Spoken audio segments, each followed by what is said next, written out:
Today I'm taking you with me to show you how I determine service sizes for commercial buildings. To accommodate some EV vehicles as well as large trucks, we need to upgrade this whole service size, but before we can figure out what we need to determine what they're drawing to begin with. I'm gonna first be using the Fluke 378FC to test every single one of these legs and determine what their amperage is at peak load, which just means with everything on that could possibly be on.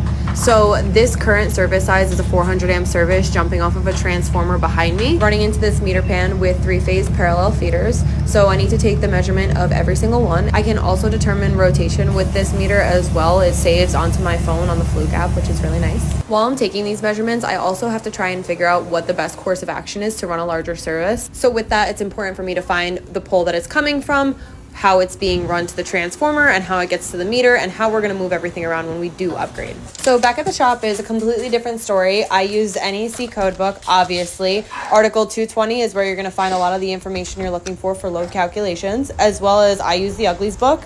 This table is awesome for all of your equations if you're not good at remembering them. Every time you do load calculations, it's going to be different. Different things are going to be used, but for this particular situation, everything in this building is staying the same. And that's why I took the readings with the meter, so that way I can determine exactly what they're drawing right now. So with all my calculations, I did determine that they are currently set for 144 kW. We then reached out to the utility company for meter readings, and they told us total draw right now continuous is 108 kW. So from here, now I'm going to incorporate the proposed equipment for electric charger for trucks, which are at 330 kW peak, and 480 amp car chargers. So for the car chargers, I had to figure out the kW. The truck chargers are actually only rated for 480 and up. So we're also actually converting this service to 480. So in all of this, I'm determining the kW to be approximately 1730 with the new service added.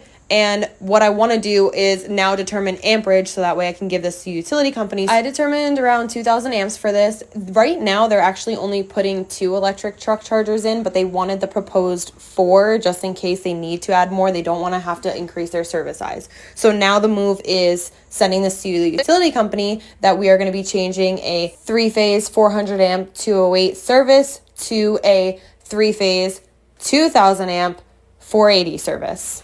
And now that we know all of the sizing and everything, now we can look at pricing for switch gears and panels and all of the things. But we can't do that until we know our load calculations. So now that that's done, now we can move forward with process 2. Thanks for watching, guys.